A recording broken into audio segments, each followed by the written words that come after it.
culturalmente adecuada, eliminando las barreras lingüísticas que hoy segregan a esas poblaciones. 3. Justicia frente a la militarización. El fallo también señala que el ejército mexicano, en este contexto de seguridad pública que ya se mencionaba, en la llamada lucha contra el narcotráfico, en este sentido señaló la Corte que la violación sexual perpetrada por militares fue un acto de tortura destinado a degradar y controlar a la víctima, y esto precisamente requiere que se ponga un límite claro al actuar de las Fuerzas Armadas, sobre todo en este tipo de territorios con comunidades originarias o indígenas. 4. En cuanto al combate a los estereotipos y la estigmatización, también en este sentido la sentencia denuncia, dice, el ambiente de descreimiento creado por el Estado, ya que la Corte señaló que las autoridades, incluso, como ya lo había mencionado la doctora Jiménez, incluyendo al entonces presidente de la República, replicaron estereotipos étnicos y de género para minimizar el caso. Se cerró la investigación prematuramente sin agotar líneas lógicas basadas en prejuicios sobre la condición de la señora Ernestina. Y finalmente, en cuanto a las reparaciones con un impacto colectivo, la Corte ordena al Estado mexicano que se tomen medidas que busquen transformar el sistema de justicia y de salud para todos los indígenas en México.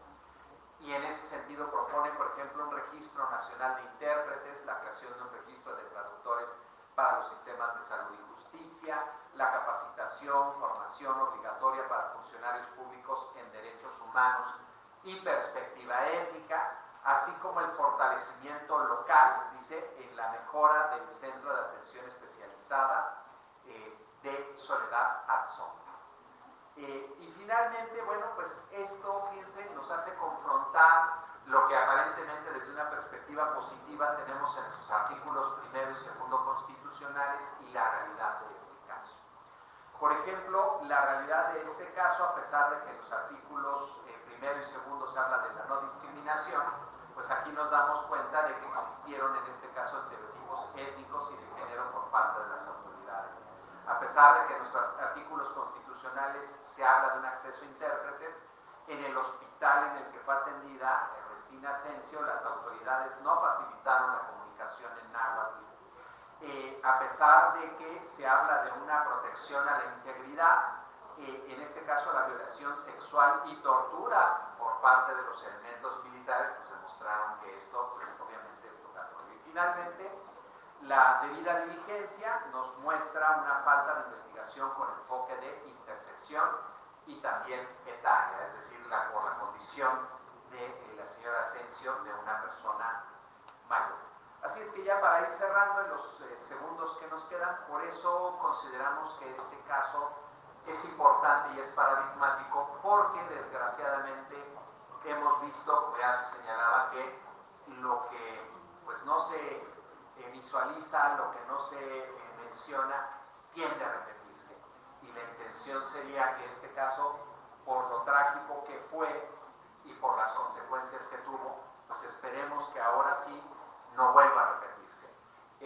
Solamente señalar que hace unas 3 semanas la Fiscalía General de la República anunció la atracción de este caso en cumplimiento aparte de esta sentencia, y bueno, pues quedará ver precisamente de aquí en adelante pues cómo la Fiscalía General de la República verdaderamente, esperemos, retome el caso y haga justicia, aunque ya un poco tardía, pero haga justicia a Ernestina Asensio.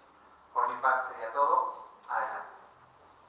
Gracias. Pues fíjense, celebro que ya haya tocado el doctor esos puntos porque hay mucho que hablar. Pero bueno, me quiero centrar ahora en el tema del derecho a la salud y el acceso a la justicia, que son dos aspectos muy relevantes que la Corte Interamericana destaca. Primero que nada, pues como ya lo decía el doctor, cuando una persona en general es víctima de un delito, ustedes recordarán que en la Constitución tenemos como derechos de las víctimas, artículo 20 de la Constitución, pues atención médica y psicológica inmediata, ¿o no?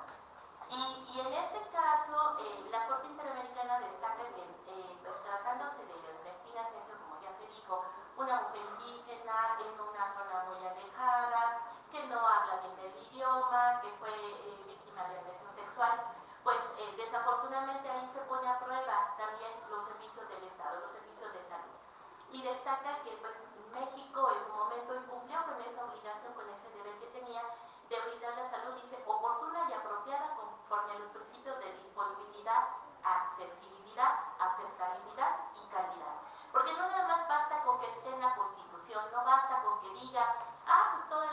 personas que sean víctimas del delito tienen derecho a una atención médica y psicológica de urgencia, ¿sí?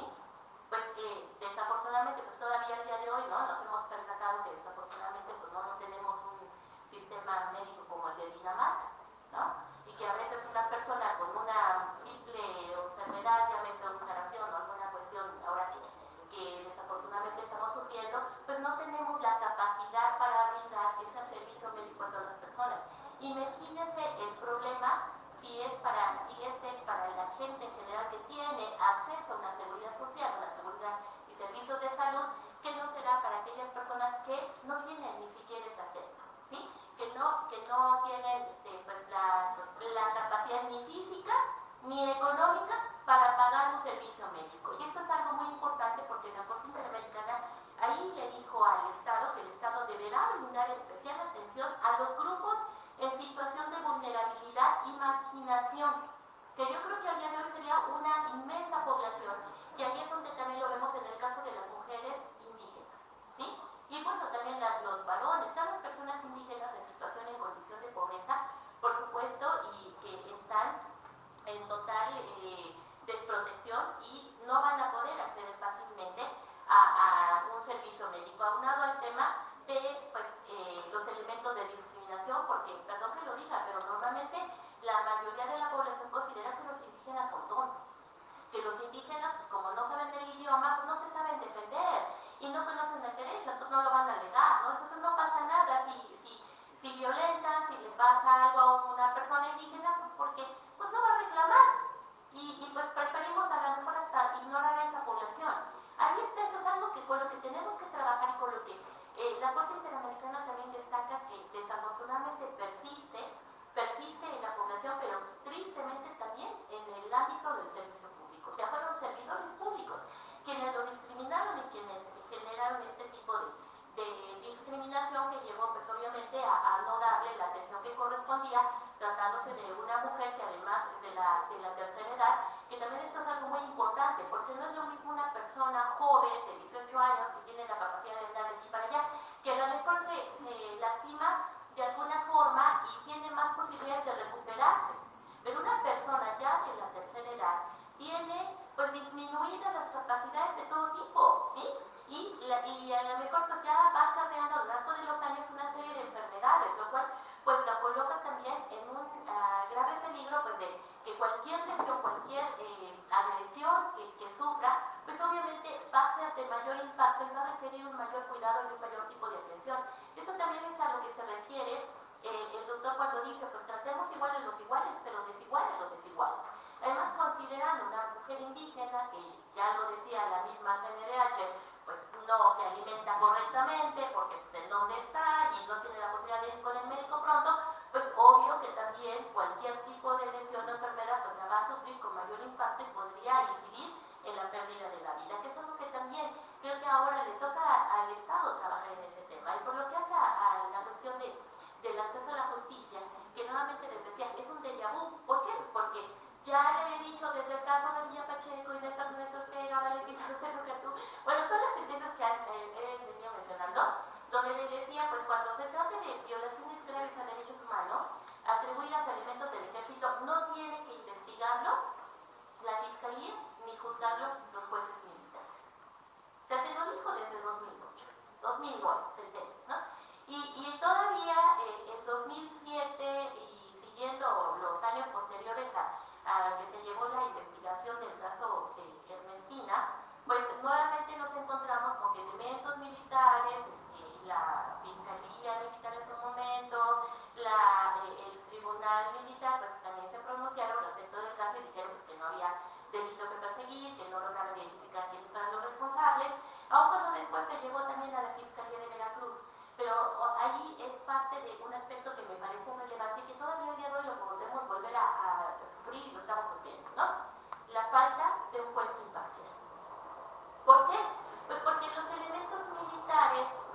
y todo lo que ya lo sabemos, pues ahí estamos sufriendo con un tema de la independencia judicial que pues impacta negativamente en el acceso a la justicia y que es no nada más para las víctimas, sino para cualquiera de nosotros. Porque esos son los jueces que van a sentar criterios, van a establecer las resoluciones que después se van a aplicar a cualquiera de nosotros, ¿no?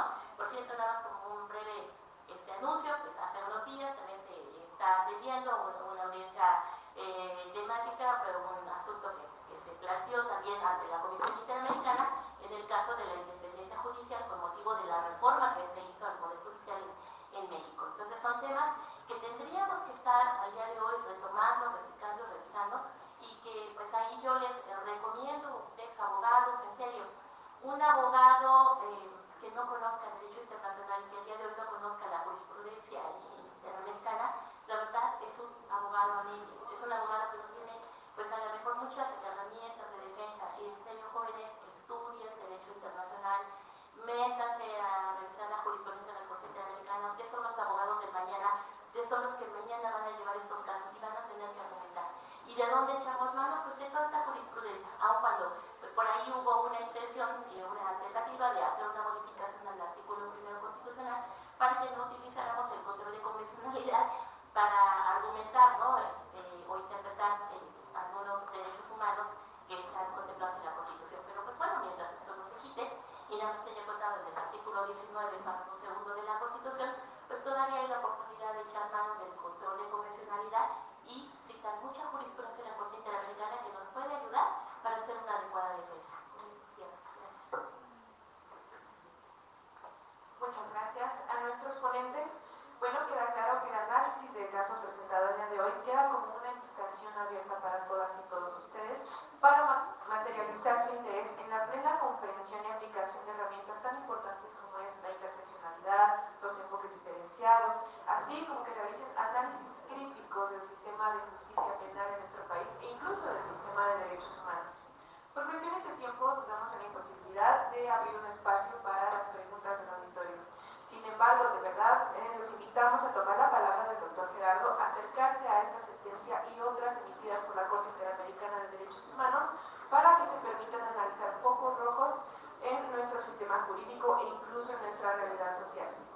Agradezco a todas y todos ustedes por presentarse, estar con nosotros el día de hoy y cedo el uso de la palabra para la lectura de las constancias que serán dadas a los participantes de este evento. Muchas gracias.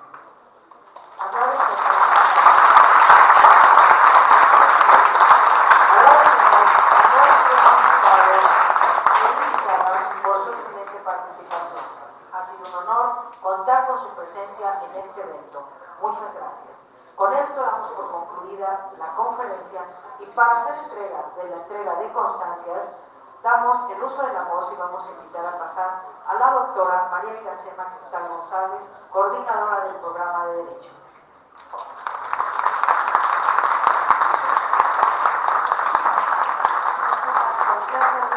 Pues únicamente quiero agradecer primero a los ponentes, que bueno, siempre es un gusto escucharles. Muchas gracias, doctora.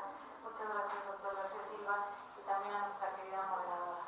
Y por supuesto, bueno, al maestro Aldo, que siempre está también con mucho interés por traerles estos eventos a ustedes, jóvenes. Entonces, les agradezco a todos también por asistir. Yo espero que estos temas, de verdad, ustedes los analicen con mayor profundidad, con mayor detenimiento, y bueno, pues es una invitación para que así lo hagan. Agradezco también a los profesores que nos han acompañado y que nos ceden un poco de su tiempo de clase. Entonces, bueno, pues sin más, ahora sí me permitiré hacer entrega de las constancias, y para ello, bueno, pues ya no les robamos mucho tiempo, solamente les daré lectura.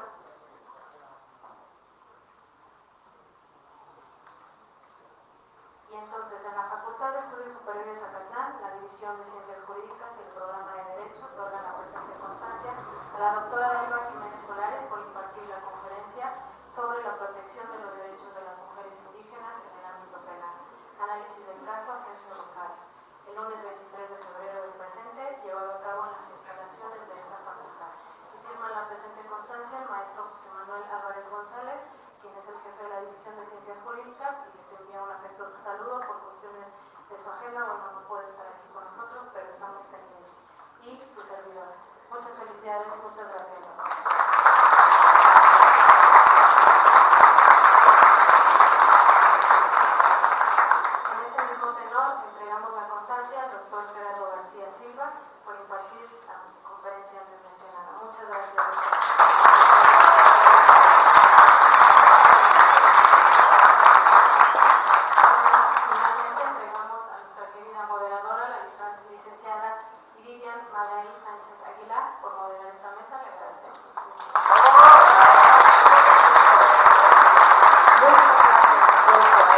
con nosotros y los invitamos para concluir a que se pongan de pie todos para entonar un poema muy fuerte. Acuérdense que como decimos, 1, 2, 3, empezar, derecho. ¿Listos?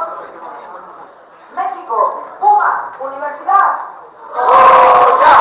¡Goya! ¡Cachú, cachú, nada! ¡Cachú, cachú, nada! ¡Goya! ¡Universidad! ¡1, 2, 3, a ganar!